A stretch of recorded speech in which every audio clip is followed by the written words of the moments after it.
I'm Alex, 23, and when my father physically dragged me across our concrete driveway and kicked me into a pile of garbage bags because I'd supposedly blocked my sister Mia's car, he crossed a line that changed our family forever. What he didn't know was that the emergency that required Mia to leave so urgently was actually a lie designed to cover up her real destination, and the security footage I'd been secretly recording would not only expose her deception but reveal a pattern of violence and favoritism that had been destroying our family for years. That brutal assault wasn't just about a parking space, it was the moment I decided to gather evidence that would show the world exactly what kind of father prioritizes his golden child's lies over his other child's basic safety and dignity. Before we dive into how my father's violent outburst became the catalyst for exposing family secrets that would destroy his reputation and custody rights forever, I want to hear your thoughts. What would drive a parent to physically assault their own child over something as trivial as a parking dispute? Drop your theories in the comments, smash that like button, and subscribe because this story has more shocking revelations than a criminal investigation, and trust me, you won't believe what that security footage revealed about the real reason my sister needed to leave so desperately. Growing up in the Henderson household meant living with the constant understanding that there were two different sets of rules, one for my sister Mia, and one for everyone else. From the time we were small children, it was clear that Mia could do no wrong while I was held to impossible standards that I could never quite meet. Mia was 3 years younger than me but had always been treated like the princess of the family. Her tantrums were met with immediate accommodation, her demands were treated as reasonable requests, and her mistakes were either ignored or blamed on external circumstances that weren't her fault. Meanwhile, I was expected to be the responsible older sibling who accommodated Mia's needs, cleaned up her messes, and took blame for conflicts that she instigated. If toys were broken, it was because I hadn't been supervising properly. If homework wasn't completed, it was because I hadn't helped enough. If family plans were disrupted, it was because I hadn't been considerate of Mia's preferences. Our father, Gary, was the primary enforcer of this dynamic. He worked in construction management, which meant he spent his days managing difficult people and complex projects, and he brought that same authoritarian approach to family relationships. His word was law, his decisions were final, and questioning his judgment was treated as insubordination that required immediate correction. Mom, Susan, had learned years ago that challenging Gary's favoritism toward Mia only resulted in arguments that made family life more difficult for everyone. She'd developed a strategy of quiet accommodation that kept the peace but left me feeling isolated and unsupported when Dad's treatment became obviously unfair. The physical aspects of Dad's discipline had always been concerning but had escalated significantly over the past 2 years as I'd become more independent and less willing to accept his arbitrary rules and double standards. When I was 16, Dad had shoved me against a wall for talking back when I'd asked why I had a midnight curfew while Mia was allowed to stay out until 2 a.m. When I was 18, he'd grabbed my arm hard enough to leave bruises because I'd questioned why I was expected to pay for gas in the family car while Mia's driving expenses were covered by family funds. The incidents were always framed as discipline for my attitude or disrespect, and they typically occurred when no other family members were present to witness what actually happened. By the time I reached my early 20s, I'd learned to avoid conflicts with Dad because I'd seen how quickly his anger could escalate to physical intimidation and violence. But I'd also started documenting these incidents, using my phone to record audio when conversations with Dad seemed to be heading toward confrontation, and installing a small security camera in my car after he'd damaged my vehicle during a previous argument about family responsibilities and expectations. The camera had been intended to protect my car from vandalism, but it had ended up recording several interactions between Dad and me that showed his willingness to use physical force to maintain control over family members who didn't comply with his demands. What I hadn't expected was that the camera would also capture evidence of Mia's activities and behavior that would explain why Dad was so protective of her and so aggressive toward anyone who seemed to threaten her privileged position in our family. Living at home while saving money for my own place had become increasingly difficult as Dad's expectations and Mia's demands created a toxic environment where I was constantly walking on eggshells, trying to avoid conflicts that could escalate to physical confrontations. The driveway incident that changed everything happened on a Saturday morning when I'd parked my car in what I thought was a reasonable position that didn't block anyone's access to the street. But according to Dad, my parking had somehow prevented Mia from backing out of the garage quickly enough for some undefined emergency that required her immediate departure. What I didn't know at the time was that Mia's emergency was actually a carefully planned deception designed to cover up activities that Dad would never have approved of, and that his violent response to my supposedly inconsiderate parking was motivated by his desperate need to protect Mia's secret rather than any genuine concern about blocked driveways or family logistics. Saturday morning started like most weekends in our house, with Mia's needs taking priority over everyone else's plans and schedules. I'd gotten up early to go to my part-time job at a local graphic design firm, where I was building experience and earning money to eventually move out of the family home. My car was parked in our driveway in the same position I'd used for months, close enough to the house to be convenient, but far enough from the garage opening to allow normal access for Dad's truck and Mia's BMW that our parents had bought her for her 20th birthday. I was loading my work portfolio into my car around 8 a.m. when Mia burst out of the house, clearly agitated and in a hurry. She was dressed in what I'd learned to recognize as her going-out outfit, expensive clothes, full makeup, and designer accessories that suggested she wasn't planning a casual day at home. "Alex, move your fucking car right now," she screamed at me from the garage doorway. "I need to get out and you're blocking me." I looked at my car's position relative to hers and couldn't understand how I was blocking anything. There was easily enough room for her to back out of the garage and turn toward the street without my car affecting her movement at all. "Mia, there's plenty of room for you to get out," I said, gesturing to the open space around both our cars. "How exactly am I blocking you?" "Don't argue with me," she shouted, her voice carrying that edge of hysteria that meant she was about to involve Dad in the situation. "Just move your car so I can leave." Before I could respond or assess whether moving my car would actually make any difference, Dad appeared in the garage doorway. His face was already red with anger, and his posture suggested he'd already decided that I was the problem that needed to be solved immediately. "Alex, what the hell are you doing?" he bellowed, his voice echoing off the concrete surfaces of our driveway and garage. "I'm getting ready for work," I replied, genuinely confused about what I was supposed to be doing wrong. "Mia says I'm blocking her car, but I don't see how." "Don't give me attitude," Dad interrupted, striding toward me with the aggressive body language that meant physical confrontation was imminent. "Your sister has an emergency and she needs to leave right now. Move your goddamn car." I looked at Mia, who was standing behind Dad with an expression of smug satisfaction that suggested this confrontation was exactly what she'd wanted to provoke. "What kind of emergency?" I asked, not because I was trying to be difficult but because I genuinely wanted to understand why a parking position that had never been a problem before was suddenly causing a crisis. That question was apparently the final straw for Dad's already volatile temper.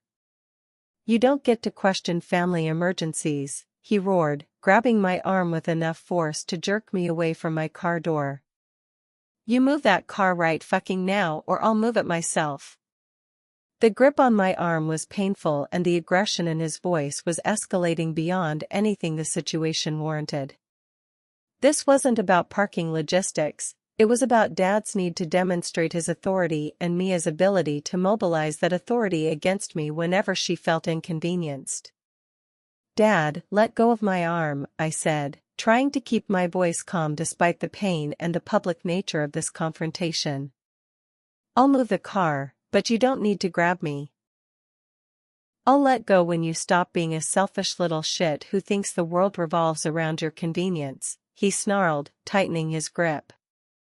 That's when I made the mistake of trying to pull away from his grasp. The movement was instinctive, a natural response to pain and the desire to escape an aggressive situation, but Dad interpreted it as defiance that required escalation rather than de-escalation. "Oh, you want to fight," he said, his voice dropping to the dangerous tone that meant violence was about to occur.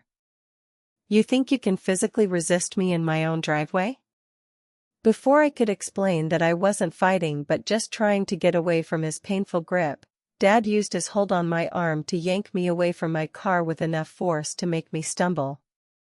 Then he began dragging me across the concrete driveway toward the street, apparently intending to physically remove me from the area so Mia could access her car. The concrete scraped against my shoes and jeans as I struggled to maintain my footing while being dragged by a man who outweighed me by 60 pounds and was fueled by anger that seemed completely disproportionate to the situation. "Dad, stop!" I shouted, partly from pain and partly from the humiliation of being physically manhandled in broad daylight where neighbors could potentially witness this assault. But he didn't stop. If anything, my protests seemed to fuel his aggression as he continued dragging me away from our cars while Mia watched from the garage with an expression of satisfaction that would later make perfect sense when I understood what she was really trying to hide. The dragging across concrete was painful and humiliating, but what happened next crossed the line from aggressive discipline into criminal assault. When Dad reached the edge of our driveway where our garbage cans were positioned for weekly pickup, he didn't just release me, he shoved me hard enough to send me stumbling backward toward the pile of black plastic bags that hadn't yet been loaded into the bins.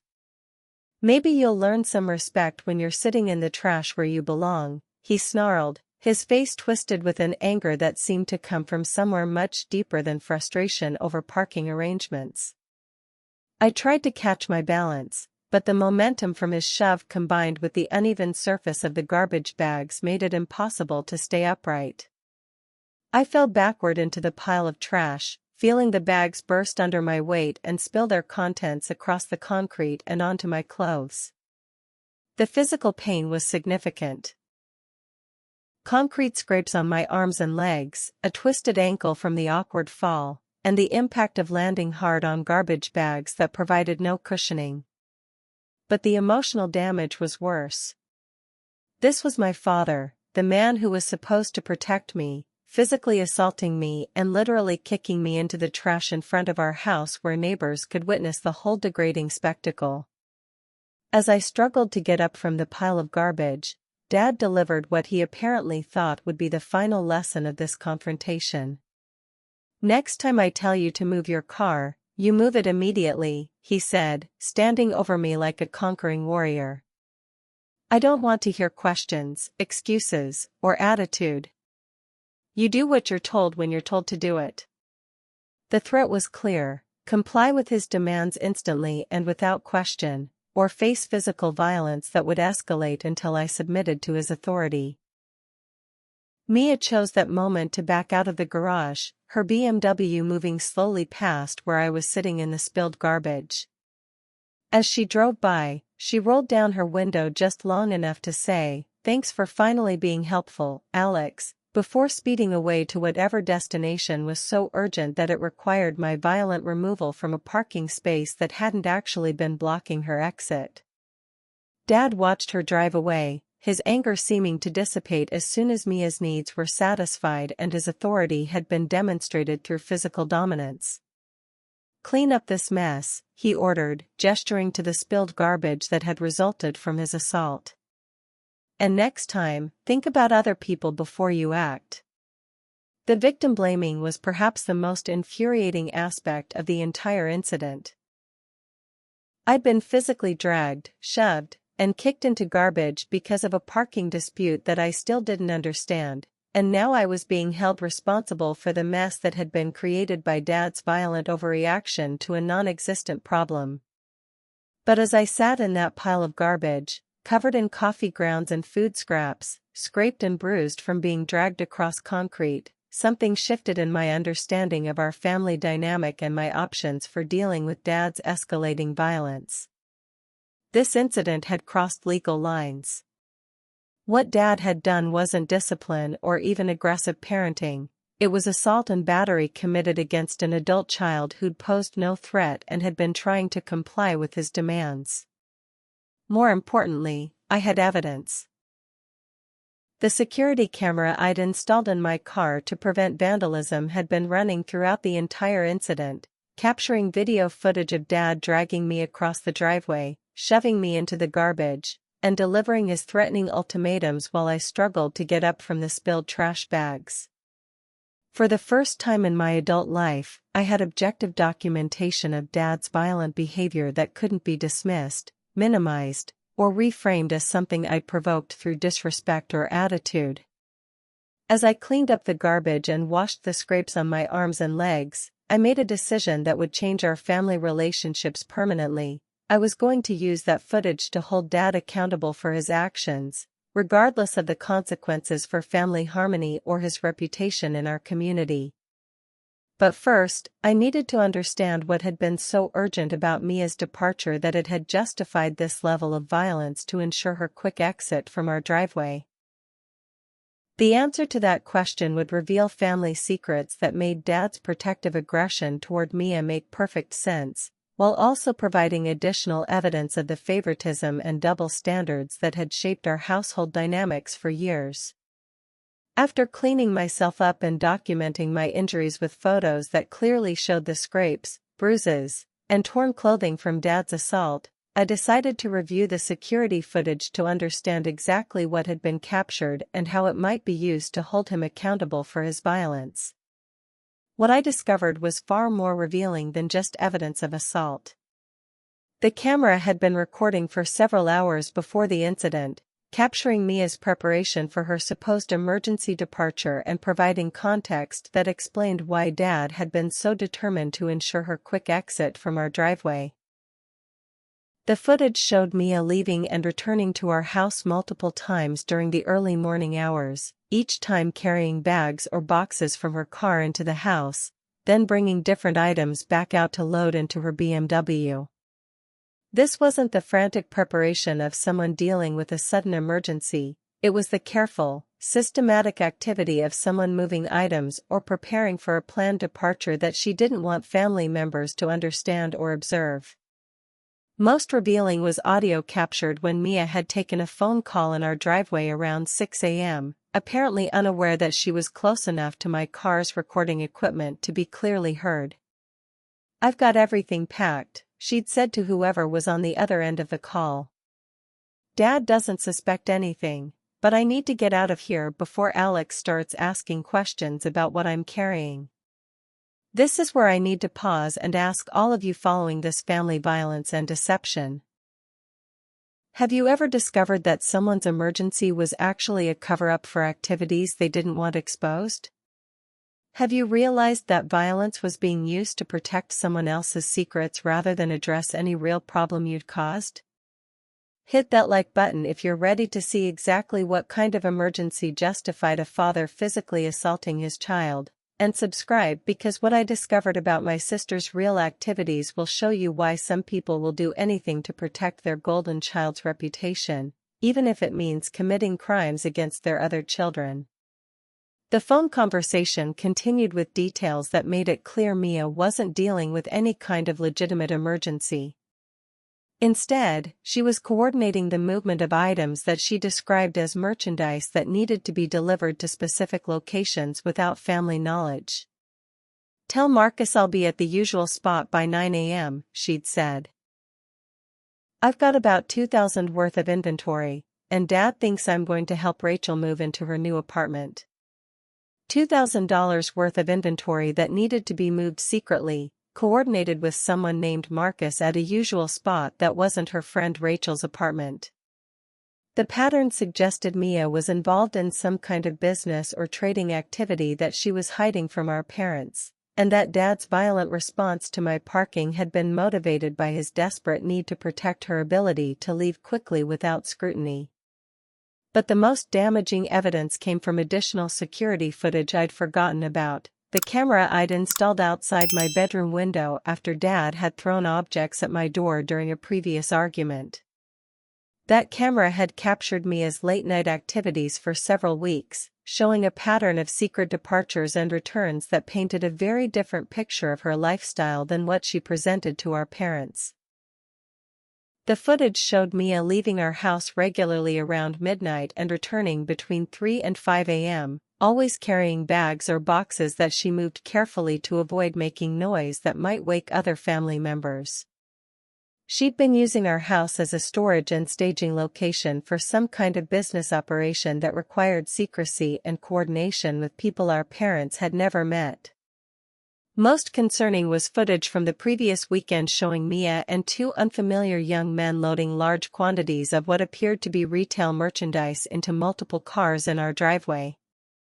The activity had the organized, systematic appearance of a distribution operation rather than legitimate personal business. When I cross-referenced the dates of Mia's secret activities with her explanations to our parents about her whereabouts, the pattern of deception became clear. Every sleepover at Rachel's house had actually been a night involving mysterious departures and returns with merchandise.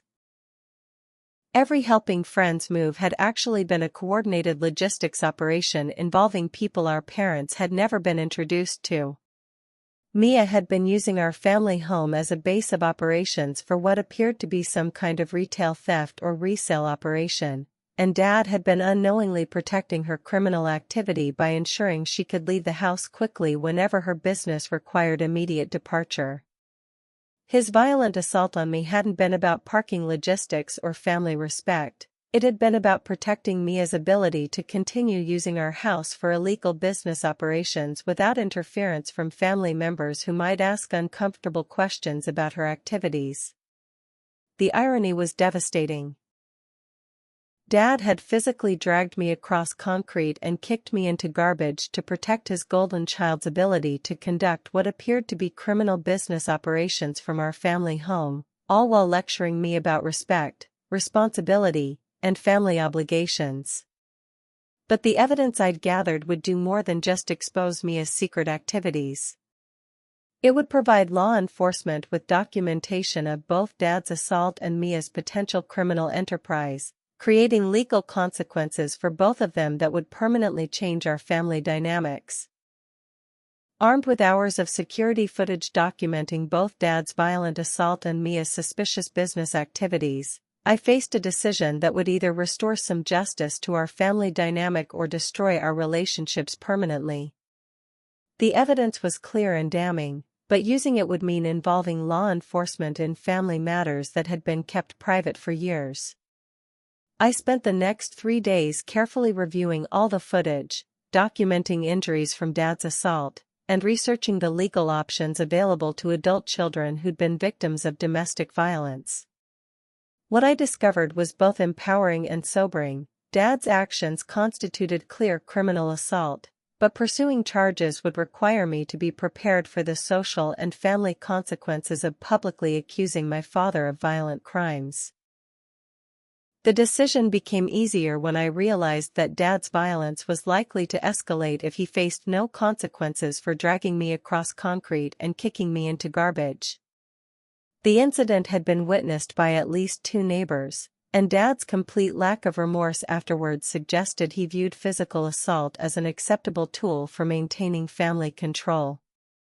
But I also had leverage that could potentially resolve the situation without criminal prosecution if Dad was willing to acknowledge his behavior and make genuine changes to his treatment of family members. I called a family meeting for the following Saturday, telling Dad and Mom that I had something important to discuss about family relationships and mutual respect. I didn't reveal the specific nature of what I wanted to discuss, but I made it clear that this was a serious conversation that would affect our future interactions.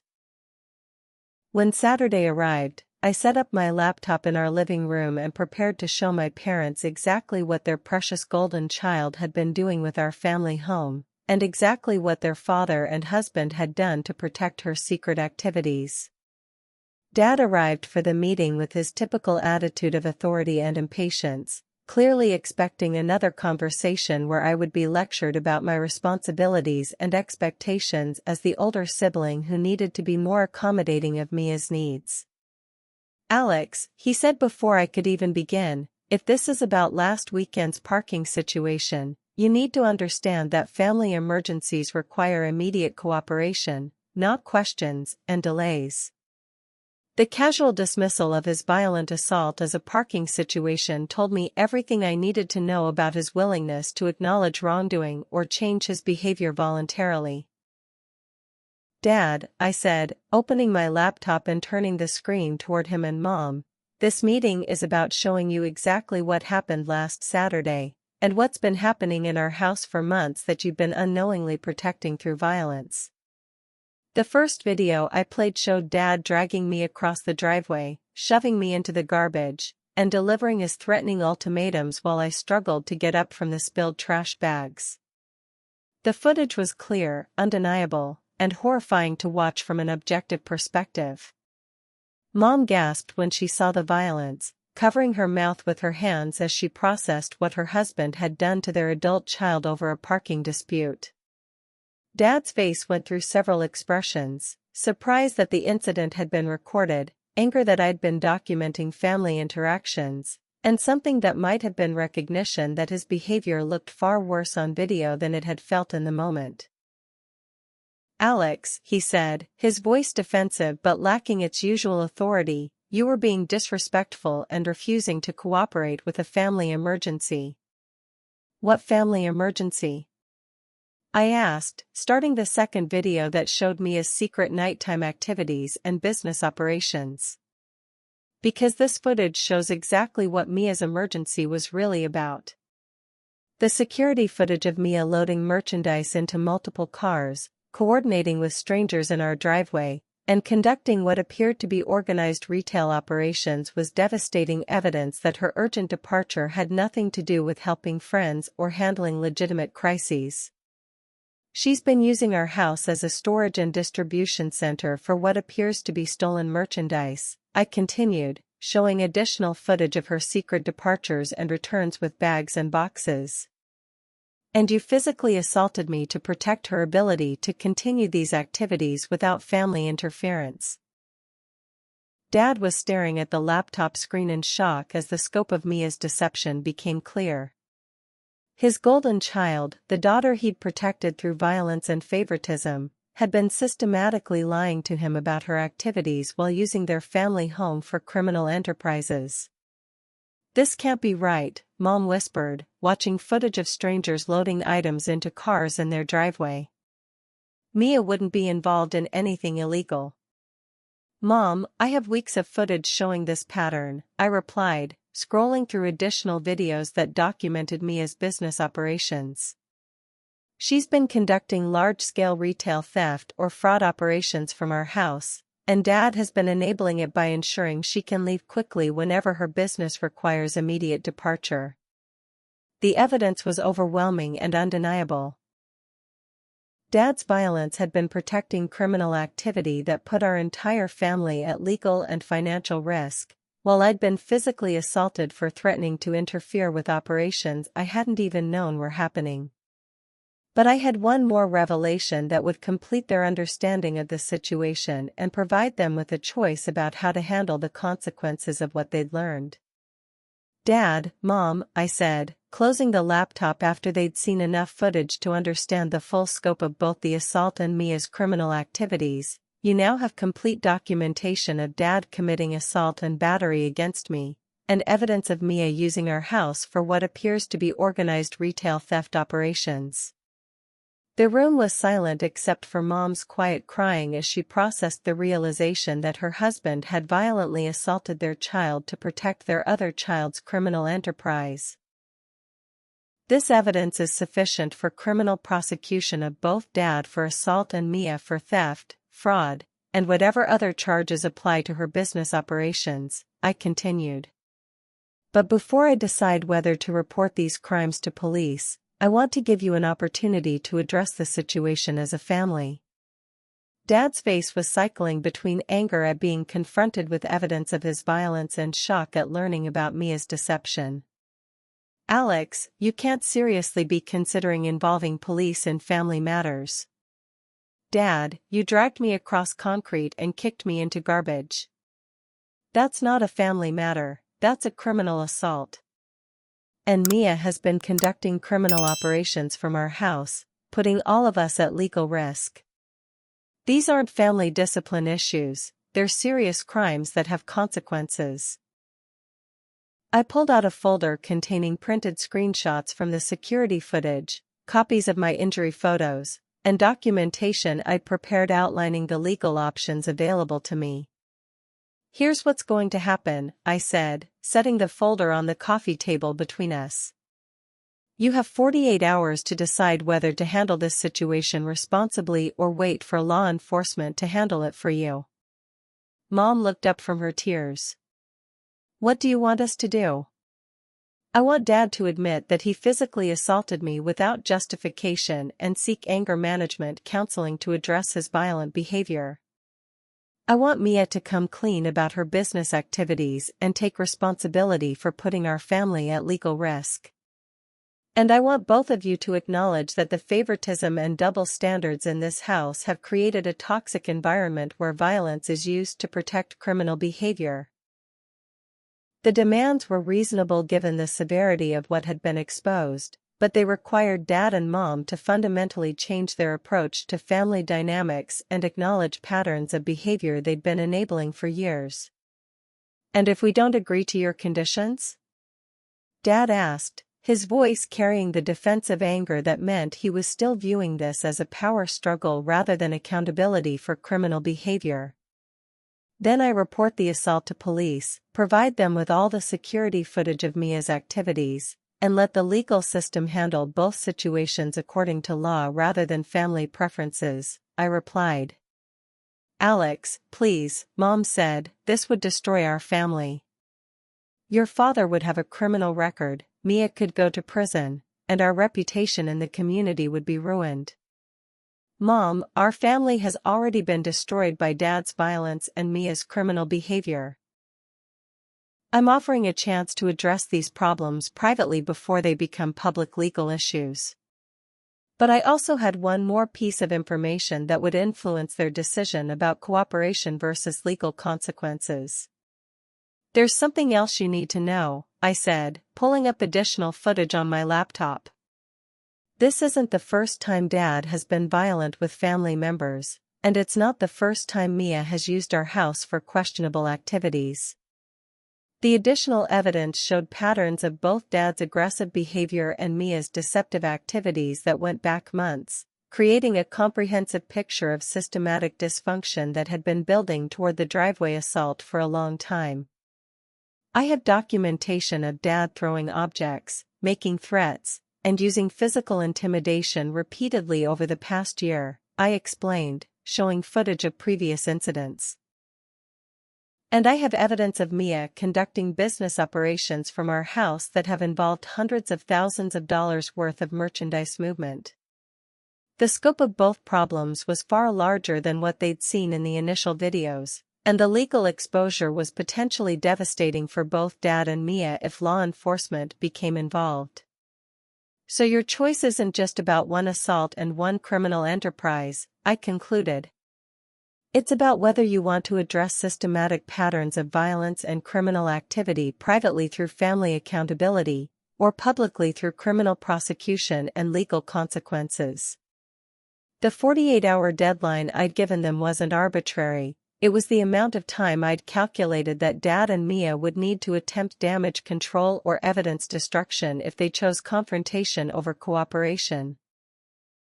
But I'd already made copies of all evidence and stored them in multiple secure locations, so their options were limited to genuine accountability or escalated legal consequences that would be far worse than private family resolution. The choice was entirely theirs, but the days of protecting criminal behavior through violence and favoritism were over, regardless of which option they selected. The 48 hours that followed my ultimatum were the most tense and transformative period in our family's history. Dad and Mom spent the first day in crisis mode, calling Mia to confront her about the evidence I'd presented and trying to understand the full scope of her business operations and their legal exposure. Mia's initial response was predictable: denial, minimization, and attempts to portray her activities as innocent entrepreneurship rather than criminal theft operations. But the security footage was too comprehensive and damaging for her lies to withstand scrutiny, and eventually she was forced to admit that she'd been running a sophisticated retail theft ring using our house as a distribution center. The merchandise she'd been moving was stolen from major retailers throughout our region, resold through online platforms and street-level distribution networks that involved dozens of people our family had never met. The operation had generated over $200,000 in illegal profits over the past 8 months, putting our entire family at risk of criminal prosecution, asset forfeiture, and federal charges related to organized retail crime. Dad's reaction to learning about Mia's criminal enterprise was a combination of shock, denial, and desperate attempts to minimize the seriousness of both her activities and his violent response to protect them. He initially tried to argue that his assault on me had been justified because I'd been interfering with family business, apparently not understanding that the business was criminal and that protecting it through violence made him complicit in Mia's crimes. But on the second day of my deadline, something shifted. Maybe it was Mom's emotional breakdown when she realized that her husband had become violent to protect criminal activity in their home. Maybe it was Dad's consultation with an attorney who explained the potential legal consequences of both assault charges and harboring criminal enterprises. Or maybe it was their recognition that I was serious about involving law enforcement if they continued to prioritize protection of criminal behavior over family accountability. Dad came to me alone on the evening before my deadline expired, looking older and more defeated than I'd ever seen him. "Alex," he said, his voice lacking its usual authority and carrying genuine remorse for the first time I could remember, "I need to apologize for what I did to you in the driveway. There's no excuse for dragging you across concrete and kicking you into garbage. I was wrong, and I'm sorry." The apology was more genuine than anything I'd expected, but I needed to understand whether it reflected actual change or just tactical response to legal pressure. "Dad, why did you become so violent over a parking situation that wasn't actually preventing Mia from leaving?" "Because I knew she was hiding something from us. And I was afraid that if you delayed her departure, you'd start asking questions that would expose problems I didn't want to deal with," he admitted. "I've known for months that Mia was involved in something she wasn't telling us about, but I chose to protect her by not investigating too closely." The confession revealed the willful ignorance and enabling behavior that had allowed Mia's criminal enterprise to operate from our family home while Dad used violence to prevent other family members from discovering the truth. "I've been going to anger management counseling since our meeting," he continued. "And I've told Mia that she has to move out of our house immediately and take responsibility for her criminal activities without involving our family in her legal problems." The changes were more comprehensive than I dared to hope for, but I needed to verify that they reflected genuine commitment rather than temporary compliance with my ultimatum.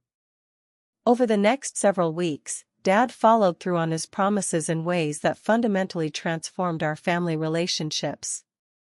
He continued anger management counseling, apologized to neighbors who'd witnessed the driveway assault, and began treating me with the respect and consideration he'd always shown Mia. Mia moved out of our house within a month and eventually negotiated plea agreements with prosecutors that resulted in probation, restitution payments, and community service rather than prison time. Her criminal activities were exposed publicly through court proceedings, but the legal consequences were manageable because she'd cooperated with law enforcement and made full disclosure of her operations. Most importantly, the systematic favoritism and double standards that had shaped our family dynamics for years were replaced by relationships based on mutual respect, honest communication, and accountability for harmful behavior. Dad and I developed a genuinely positive relationship for the first time in my adult life, based on his recognition that I'd protected our family from legal disaster by exposing criminal activity rather than enabling it through silence and submission. Mom began setting boundaries with both Dad and Mia that protected her from being manipulated into supporting violence or criminal behavior, creating healthier family dynamics that prioritized honesty over appearance management. Today, 2 years later, our family relationships are stronger and more honest than they've ever been. Dad has never again used physical force or threats to resolve conflicts, and our disagreements are handled through respectful conversation rather than authoritarian demands. Mia has rebuilt her life around legitimate employment and legal business activities, though our relationship remains complicated by the years of favoritism and the criminal behavior that put our entire family at risk. The most profound change has been my own understanding of the difference between family loyalty and enabling harmful behavior. Protecting our family from the consequences of Dad's violence and Mia's criminal activities required me to document and expose both rather than suffer in silence to maintain artificial family harmony. Now I want to ask all of you who followed this journey from family violence to accountability and healing, have you ever had to choose between protecting family members from consequences of their harmful behavior versus protecting other family members from continued abuse? What does real family loyalty look like when some family members are hurting others? How do you handle situations where speaking up about family violence or criminal behavior feels like betraying people you love? Share your thoughts in the comments below. I'd love to hear from others who've had to navigate the complex intersection of family violence, criminal behavior, and the courage required to hold people accountable even when it means risking family relationships. Hit that like button if this story resonated with your own experiences of family scapegoating or witnessing golden child favoritism that enabled harmful behavior, and subscribe for more real-life stories where documenting abuse leads to justice and genuine family healing.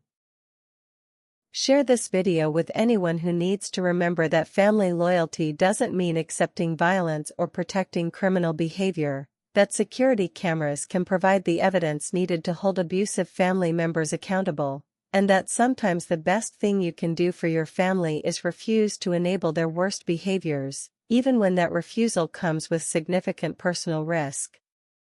Thank you for joining me on this journey from family violence to accountability and healing.